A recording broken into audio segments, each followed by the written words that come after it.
Good morning. Yeah, I washed it. It's a little frizzy. I gotta condition it.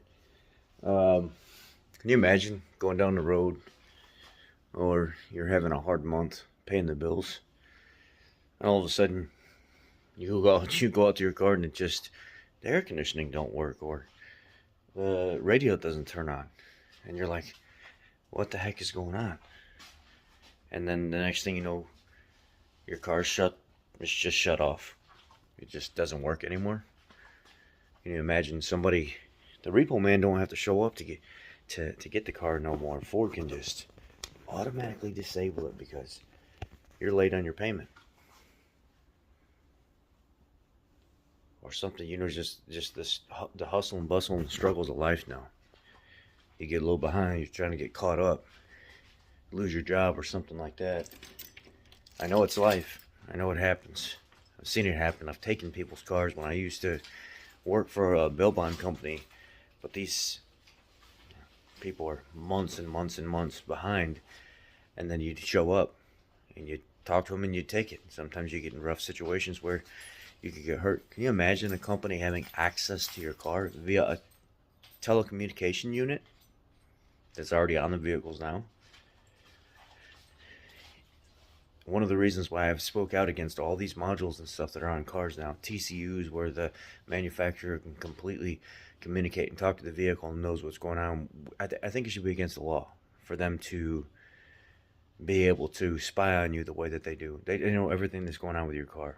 As soon as you register your car with the application that is with that vehicle, to where you can remote start it, automatically set up appointments and stuff through the phone app, things like this, you screwed yourself. That's it. The car's being watched, and that's just how it is. You can't change it. There's nothing you can do about it other than taking yourself back off the app. The problem is, a lot of people think all these features and stuff are good.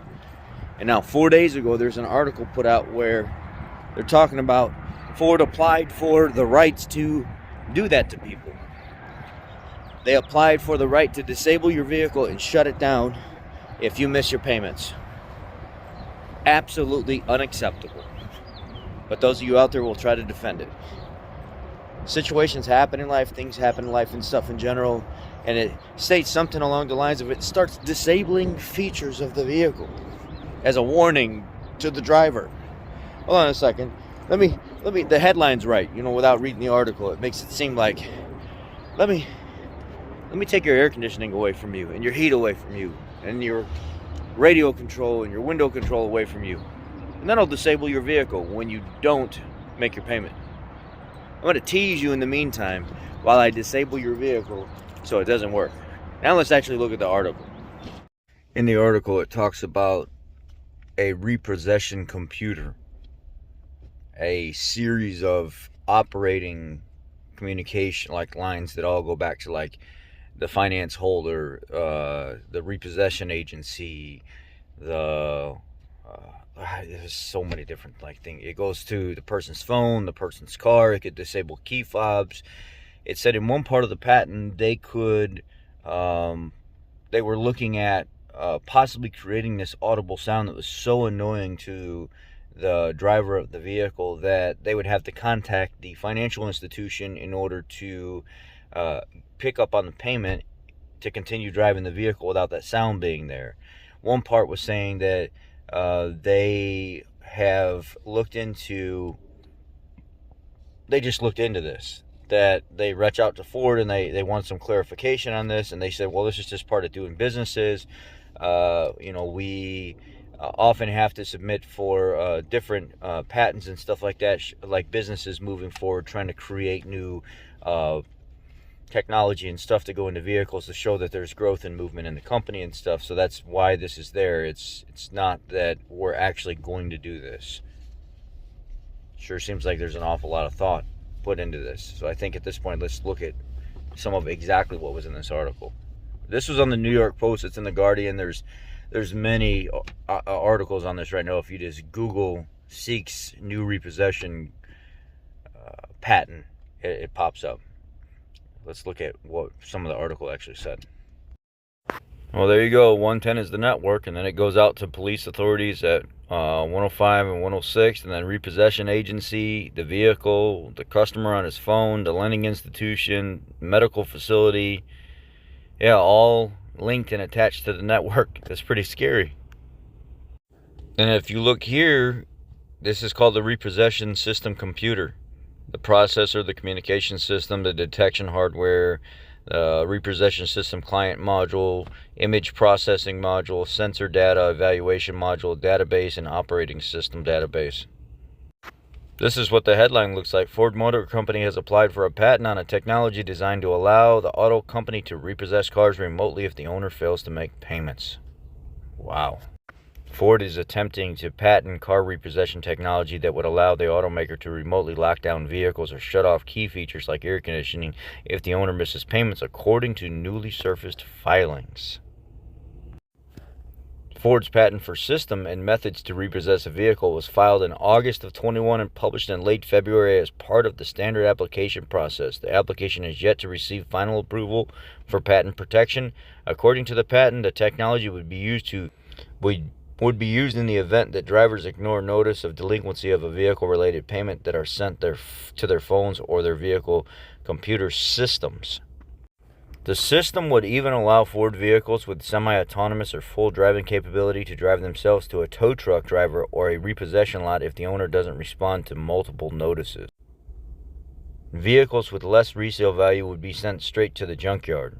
When reached for comment, Ford spokesman Wes Sherwood said the company doesn't have any plans to deploy this. In one example given in the patent filing, vehicles would be remotely directed to emit an incessant and unpleasant sound every time the vehicle owner is present in the vehicle. The repossession system computer may also ensure that the owner is unable to turn off the sound without first making contact with the lending institution to address payment delinquency, the patent filing says. Eventually, the car owners who fall behind on payments could be blocked from using the vehicle entirely. I get that not making your payments sometimes is wrong, and you should be held accountable for that by your stuff being taken from you, I guess. But this is, to me, this is like the next step of people getting involved in control, what can and can't be done when they say. It's not the fact that I'm advocating for somebody being able to do the wrong thing. It's the fact that they have that much control. They literally can do a lot of this now as it is with the features and stuff that we have on vehicles, but they're just stepping it up to a completely different level, trying to really drive it in. And Ford coming up with a system called the repossession system or the repossession module, where a vehicle can potentially drive itself to a local suggested or marked repossession lot. Whoa. I mean, I guess it is what it is. OnStar can disable vehicles. Ford can disable vehicles too. All they'd have to do is just send a signal to the TCU to disable something through, or they'd send a quick update, a disable update to the PCM or BCM through the TCU and the new vehicles, and the vehicle could be shut down as it is. But adding a individual module for repossession on board, and then telling them, hey, by the way, I'm glad you're buying this $80,000, $100,000 plus vehicle, but there is a repossession module on board, so if you don't make your payment, we're going to take your shit back, or it's going to drive it back to the lot, and you're not going to have a vehicle. When that morning that you decided that you were really running behind, and you're trying to get little Timmy to school, and as soon as you go out there to that vehicle and it pings off of the satellite that the driver's in the vehicle, Timmy's not going to school. The vehicle self-driving right to the repossession lot. How about it? I don't know, man. This is the old school. Somebody show up at your door and just say, hey, man, the bank sent us notices that you're not making your payment. Unfortunately, it is what it is. I'm going to take your car. It's going to be on my lot for a little bit before it goes back to the bank. You have a little bit of time to get caught up in the meantime before it goes back. Maybe if you can, then I'll release it to you. If not, it's going to go to my lot. It's going to sit there, and then it's going to go to the bank. Kind of is what it is. I don't know. I just feel like this is giving companies too much power, and I don't like it. It's just me. I feel like you should be held accountable for not paying your dues, but also at the same time, this is kind of too far for me. This is no. I can't support this. I'm not going to support the system. I just can't do it. What do you guys think about this repossession module? Ford applying for a patent on a repossession module that can literally just shut your shit down and take your shit or drive it to a local facility. This is what we're going to, though. This is what all these new vehicles and stuff. You guys want more, you keep asking for more. This is the type of shit you get involved in. So good job, people. Good job for making it possible for somebody to take your shit, because you can't simply get in the vehicle, stick the key in the ignition, step on the brake, start the freaking vehicle, or not. You step on the brake, depends on how safe you want to be. Let the damn thing run for a second, put it in drive, grab the steering wheel, and slowly take off. That you need 6,000 different things watching you. Those little black plastic caps and stuff, where if you take your phone, pick your phone up inside your vehicle. If you have like all the self-driving stuff and you've got a higher end vehicle with all this technology, pick your phone up inside your vehicle and actually turn the camera on, front facing camera, and scan your car. Go like this. Scan your car and look at the different plastic components and stuff in the dash or around the steering wheel or over on the driver's side, kind of like by the mirror and stuff and on the doors. You see these little like black pieces that look like they're hazed out black plastic, and it's not like a solid black plastic, like something could be behind it. Something's behind it. You'll see it, like you'll see the LED behind it. You can't see it with the naked eye, but the camera can pick it up. That's all that driver alertness technology and stuff like that they can actually see. Is the driver awake while they're driving? It's that self-driving, help driving, blue pilot, this and that and everything else that these manufacturers are using to make sure the driver's aware and alert if they're going to be using these features. It's got the facial technology recognition that you're awake and moving around and stuff like that in order to use certain features. Yeah, a lot of this stuff is already in your vehicles. They just have to be able to tap into it or restructure things a little bit to be able to figure out exactly what's going on. Anyway, let me know what y'all think. I'm sure you're going to. Oh, you fucking can't advocate for the guys to do the right there. Good, let the manufacturers do it. And then there's going to be the other crowd that's like, oh man, that's horseshit. They're invasion of privacy. And hey, I'm stirring the pot, man. And that's exactly what it is. I don't like this shit. I'm not okay with it. I'm just not okay with it. Take care, guys. Have a great day. Be blessed.